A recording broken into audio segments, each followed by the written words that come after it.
Hey everybody, Captain here, and I wanted to explain something that's very key. It's like taking positions on top of mountains. There are like 3 or 4 key things. If you really want to understand politics, economics, and even human psychology, what's going on, it really pays if you can understand these 3 or 4 points of sociological, economic, politic kind of worlds.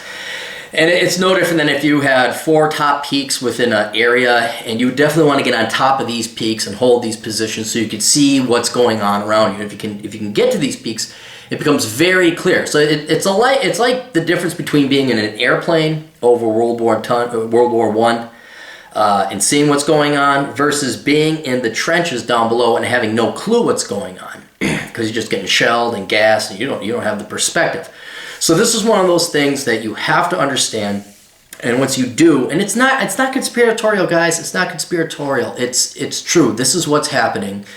I'll leave it up to you to disprove me or tell me that I'm wrong. But and it's one of these things that look past the outlandishness of it and ask yourself: is this what I see empirically happening in the real world? You may question the incentives, but ask if this is what's happening in the real world. And that is primarily the left's hatred for the nuclear family. Okay? Now, I don't know if you've noticed it, we kind of picked this up back when I was in the 80s, is how everyone mocked and ridiculed June Award Cleaver of Leave It to Beaver. Even today we mock it because, it's 50s and it's so waspy, and June Award, that's not how it really is. And people, and not only that, but you see a huge push from the left, coming from feminism, sure, okay, but it's just the left in general, to mock and ridicule and deride what is traditionally, biologically, evolutionary and Darwinistically evolved into what has been the optimal form of a family. That is one mother, one father, kids. And then typically, not always, always, one parent would go work, the other parent would stay home. Typically the woman would stay home, typically the guy would go and work, but not always so. Larger point being that nuclear family, one father, one mother, one works, one takes care of the kids, has evolved over the course of 2 million years, and not just in the human species, but other animals as well, and for damn good reason. Now, the left likes to dismiss that. They like to mock it and ridicule it, and they like to say other forms of family are just as valid. Single parent, especially single mothers. They love single mothers, as you're going to find out here pretty soon why. And then you could even make the argument of pansexual, gay, all the various genders they come up with, which I'm not necessarily against. It's better to have 2 parents than 1, but they make it sound like it doesn't matter, when empirically that's a lie. You look at the most stable kids, the productive kids, the ones with the least amount of health problems, the ones with the least amount of mental problems, the ones with the least amount of criminal problems. They have a dad and a mother who stuck together and are still present today. So the question then is, why would they want to destroy what has more or less been the bedrock and the foundation of civilization for all these years across all these cultures? And the reason is very simple, is that they're leftists. You must understand what a leftist is. A leftist is really, take sensationalism out, not conspiracy. I'm really boiling it down and reducing it for you so you can politics is not that difficult. Leftists are parasites. They're lazy. They're people who don't want to work. And their job is to come up with the most outlandish rationalizations to argue for other people's money being given to them or their groups of people. And they come up with a whole potpourri of things, discrimination, racism, sexism, bigotry, and all that. Privilege, disadvantage, the man, evil corporation, it's limitless. However, there's another key. If you're just a lazy person, you are apolitical, you don't care. You unconsciously vote for the left because they promise you the most. You swallow whole their lies. You're oppressed. There's nothing you can do about it. Vote me in because I'm the only one that can do anything about it. But to be a true leftist, you need to be lazy, and you also need ego. You need to have an ego. And the reason I bring that in there is lazy is bad enough. But leftists cannot just be lazy. They have to have their ego and the brain satiated. They have pride. Because deep down inside, they know that if they were to just collect a government check, well, then I'd be a parasite. And they know that deep down inside. So they create all these make-work BS jobs or crusades. We talked about crusaderism. They go on these crusades and nonprofits, and I am an assistant director for this nonprofit, and I am going to... And they come up with these lame job descriptions that is anything but work. We're raising awareness. We're empowering people. These are not jobs. These are not job duties. These are things that lazy people do instead of real work, but then it gives them something that they get. See, I'm working. I'm a dragman. So it is a leftist who is lazy and also an egomaniac. And then that's how you get a leftist. Now, how that affects the nuclear family, say, Clary, tie it together, I don't understand it. Is you guys say, well, where are leftists who are lazy and egomaniacs, where are they going to get jobs? Well, no one in the private sector real world is going to hire them because we're going to make a profit.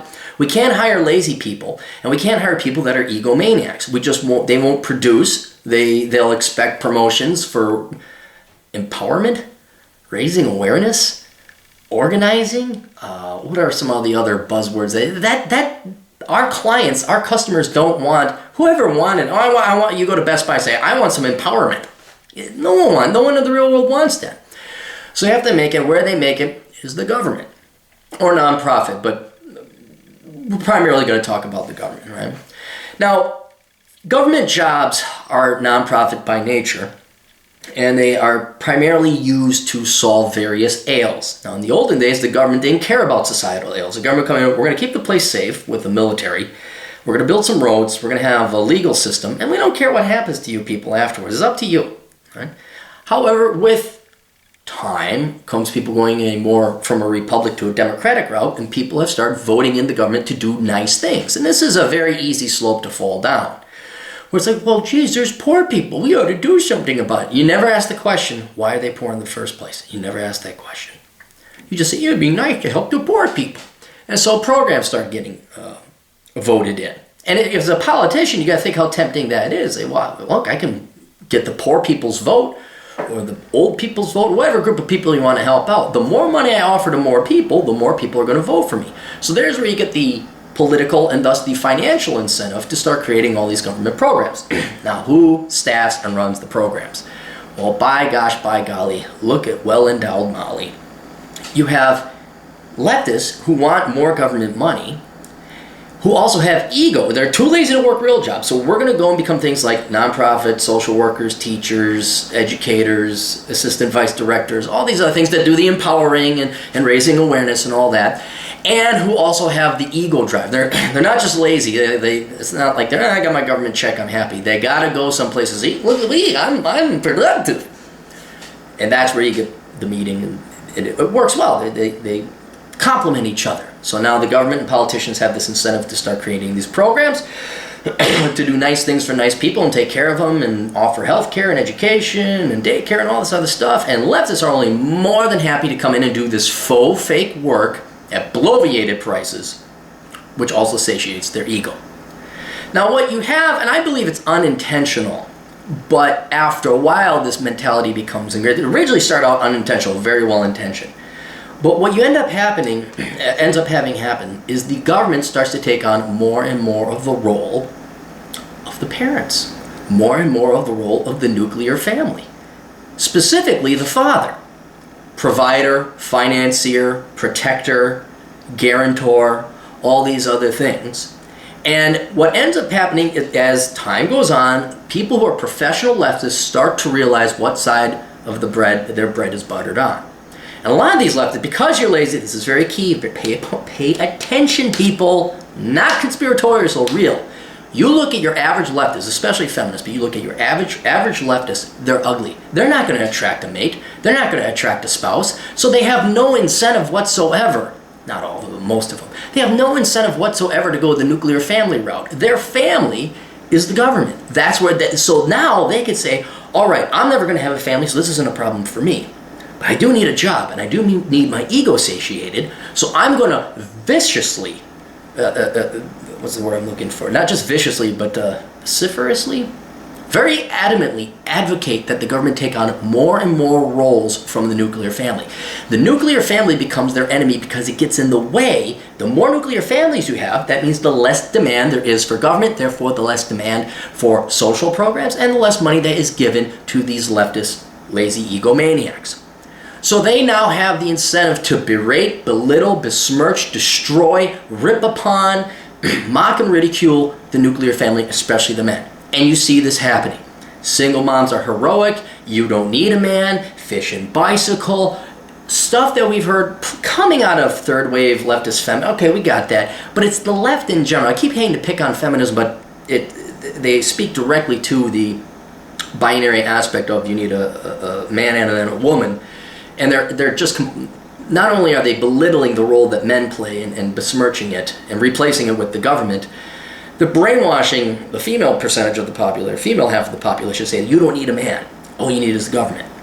And so now that's where we are today, where the government, I would say, has successfully, around 60-65%, successfully supplanted and usurped the role of men and fathers and husbands in the world. Oh, sure, there's some married men, and you do still have nuclear families, but half the population, half the marriages are ending up in divorce. Women are still going and getting alimony and support and government checks and WIC. There's no MIC, men, infants, and children. It's only WIC. And the leftists are only more than happy to do this because they're never going to have families of their own, but in the meantime, they can get government jobs. And if you look at the majority, not the majority, I should say, the majority, if you look at the majority of employment of leftists in these social work, educational type programs, they're merely doing the job that parents were supposed to be doing anyway. Feeding the children, taking care of the children. Preschool is not educating your kids. What's it called? Headstart, Jumpstart, Headstart. That is not giving any. They did a study. It's not giving kids a Head Start. The kids in Head Start actually fall behind because it's just a government babysitting program. They have completely replaced whatever the stay-at-home parent is and the provider of the family, the men, with government money, with taxpayer money.